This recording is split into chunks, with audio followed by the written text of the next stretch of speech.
खुलुमबाय लोगोफोर, गोजोन फुंबिलि बयनिसिमबो।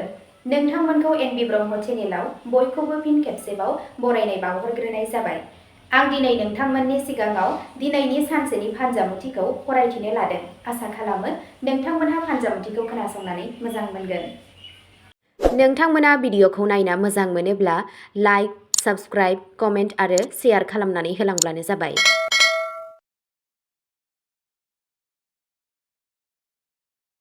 दिनै 5 आगस्ट 2026 मायथाइ एबा 19 सावन दान 1433 मायथाइ बुधबार। गिबियावनो दङ मेष राशि। बुधबारनि बे साना नोंथांनि फालांगियारि गोरोबथाफोराव जाफेरै जाफुंसारनाय आरो रांनि मुलाम्फा लाबोदों। नोंथांनि गोख्रै थिरांथा लानो हानाय गोहोआ नोंथांखौ मावख'आव गुबुनफोरनिफ्राय जोबोद सिगांसिन खालामगोन। जुदि नोंथाङा मोनसे गोदान फालांगि जागायनो एबा गोदान टेक्न'लजिखौ नाजावनो सानदों, अब्ला दिनैनि साना साबसिन सान। नखराव माबा मोनसे मोजां हाबाफारिनि महर थागोन, जाय थुलुंगाखांनायखौ फोथांनानै लाखिगोन।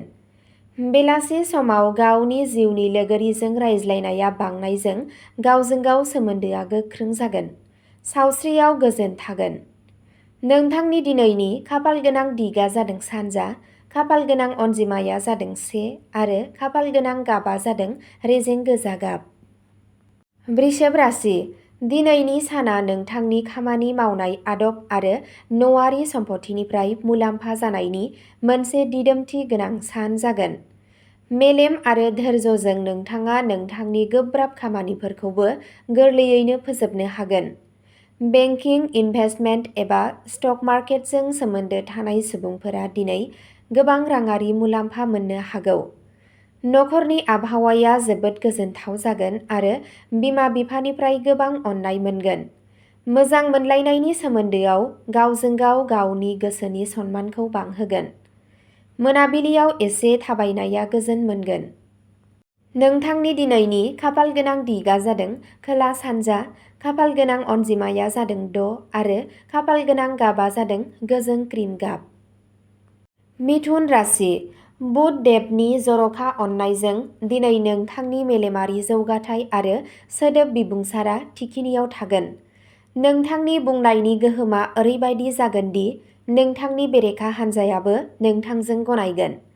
साख्रि मावनाय सुबुंफोरा मावख'आव प्रम'शन एबा लुबैनाय ट्रेन्सफार मोन्नायनि मोजां खौरां मोननो हागोन।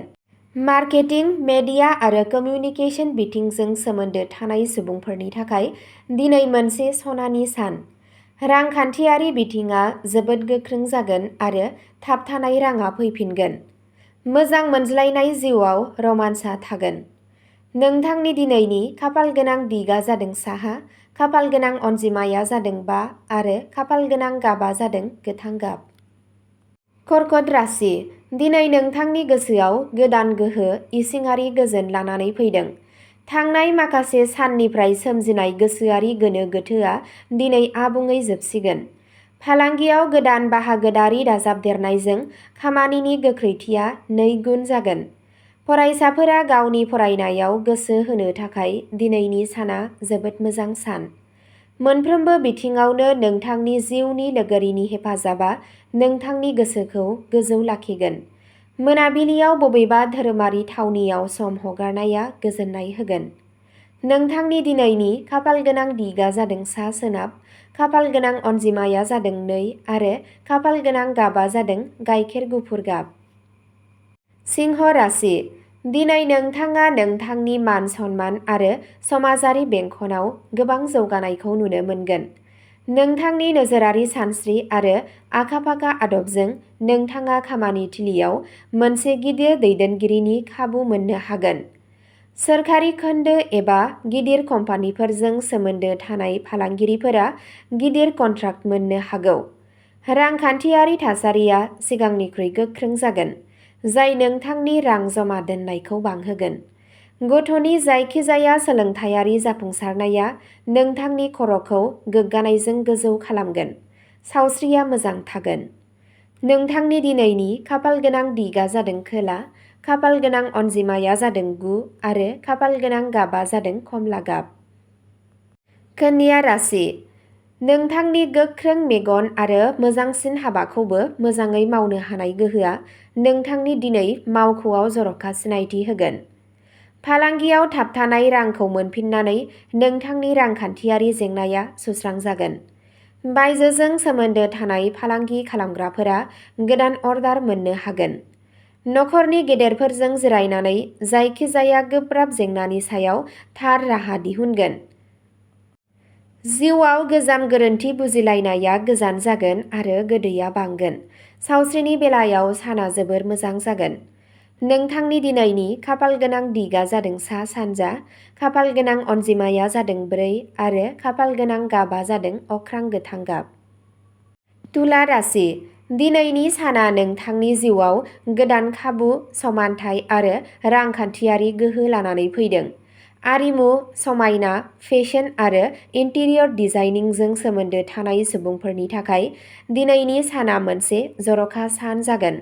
खामानि थिलियाव नोंथांनि गुरै आखुजों लोगोफोर आरो मावफुंगिरिफोर सानैबो नोंथांजों जोबोद गोहोम गोग्लैगोन। नखरारि जिउआव गोजोननि आबहावा थागोन। मोजां मोनज्लायनायनि जिउआव खाथि सोमोन्दोआ बांगोन आरो लोगोरिजों मोनसे गोजोनथाव सारप्राइज प्लेन जानो हागौ। नोंथांनि दिनैनि खाफालगोनां दिगा जादों सोनाब, खाफालगोनां अनजिमाया जादों 7 आरो खाफालगोनां गाबा जादों निला गाब। वृश्चिक राशि। दिनै नोंथांनि गोसोनि गोहोजों नोंथाङा गोरलैयैनो गोब्राबसिन जेंनाफोरजों मोगा-मोगि जानो हागोन।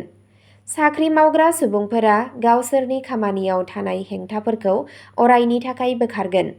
सम्पथि एबा गारि बायनाय आरो फान्नायजों सोमोन्दो थानाय आयदाफोराव गोबां मोजां रांखान्थियारि मुलाम्फानि इसारा दं। नोंथाङा नखरजों लोगोसे गोजाम गोसोखांथिखौ फोथांफिन्नो थाखाय मोनसे मोजां खाबु मोनगोन। मोनाबिलियाव इसोर गणेशखौ सिबिनाया खामानि थिलियाव थानाय हेंथाफोरखौ गोजोन खालामगोन। नोंथांनि दिनैनि खाफालगोनां दिगा जादों खोला-सोनाब, खाफालगोनां अनजिमाया जादों 3 आरो खाफालगोनां गाबा जादों रोजा मै गाब। धनु राशि। दिनैनि साना नोंथांनि खाफालखौ स्रां खालामगोन आरो गोजौ सोलोंथाइनि गोदान लामाफोरखौ बेखेवगोन। फोरोंनाय, आयेन आरो बिजिरसंनायजों सोमोन्दो थानाय सुबुंफोरनि थाखाय दिनैनि साना गिदिर जाफुंसारनाय लाबोनो हागौ। रांखान्थियारि बिथिंनिफ्राय नोंथांनि सानथांखिफोरा जाफुंसार जागोन, जाय गोसोआव गोजोननाय होगोन। बिदा-फंबायनिफ्राय आबुं हेफाजाब मोनगोन आरो न'आव रंजानायनि आबहावा थागोन। जिउनि लोगोरिजों गोसोआरि सोमोन्दोआ गोख्रों जागोन। सावस्रिया मोजां जागोन।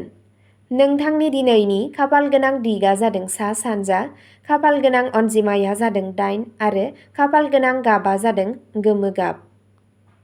मकर राशि। दिनै नोंथाङा गावनि बावसोमनाय, खान्थियारि आरो खस्थ'नि फिथाइखौ खामानि थिलियाव मासि आरो फोथायजाथाव महरै मोनगोन। फालांगियाव गोदान बिरोंदामिनारि राहाफोर बाहायनाया मुलाम्फाखौ बांहोगोन। गोबाव समनिफ्राय सोलिबोनाय आयेनारि एबा आजै-आजौनि सम्पथिनि जेंनाफोरखौ सुस्रांनाया गोजोनथाव जागोन। गावनि आदारखौ कन्ट्रल खालाम आरो बांद्राय खामानि मावनायनि गेजेराव जिरायनाय ला। नोंथांनि जिउनि लोगोरिनि हेफाजाबारि आखुआ नोंथांखौ मोनफ्रोमबो जेंनानिफ्राय ओंखारनायाव मदद होगोन। नोंथांनि दिनैनि खाफालगोनां दिगा जादों खोला, खाफालगोनां अनजिमाया जादों 10 आरो खाफालगोनां गाबा जादों रोजा सिलर गाब। कुम्भ राशि। दिनै नोंथांनि गुबै सानस्रि आरो सोरजिथायखौ नोंथांनि खामानि थिलियाव जेरावबो बाख्नायनाय जागोन। समाजारि खामानिफोराव नोंथांनि मावसारनाया बांगोन, जाय गोदान आरो गोहोम गोनां लोगोफोर बानायगोन। सिगां समफोराव खालामनाय जायखिजाया रां थिसननाया दिनै मोजां फिथाय होनो हागौ, जाय रांखान्थियारि थाथायखौ गोख्रों खालामगोन। मोजां मोनज्लायनाय जिउआव रंजानाय आरो गोदानथि थागोन। गथ'सानि फारसेनिफ्राय माबा मोनसे मोजां खौरां मोननायनि थाखाय गोसोआव थुलुंगाखांनाय थागोन। नोंथांनि दिनैनि खाफालगोनां दिगा जादों सोनाब, खाफालगोनां अनजिमाया जादों 11 आरो खाफालगोनां गाबा जादों फान्थाव गाब। मीन राशि। बुधबारनि बे साना गोसोआव गोजोन आरो गोदान गियान आरजिनायनि लामा दिन्थिगोन। जुदि नोंथाङा गोदान फालांगि एबा सम्पथि बायनो सानदों अब्ला दिनैनि साना नोंथांनि फारसे मोजां जागोन। गेदेरफोर आरो गुरुफोरनि दैदेननायाव नोंथांनि थाबथानाय खामानिया गोख्रोंसिन जागोन। नखराव गोजोननि आबहावा थागोन। मोनाबिलियाव बबेबा मोनसे निजोम एबा धोरोमारि थावनियाव थांनाया जोबोद इसोरारि गोजोन लाबोगोन। सावस्रिया मोजां जागोन। नोंथांनि दिनैनि खाफालगोनां दिगआ जादों सा-सोनाब, खाफालगोनां अनजिमाया जादों 12 आरो खाफालगोनां गाबआ जादों गोमो गाब। अब्ला दिनैनि फानजामुथि एबा राशि फरायथिनाया एसेनोसै। गोजोन्थों।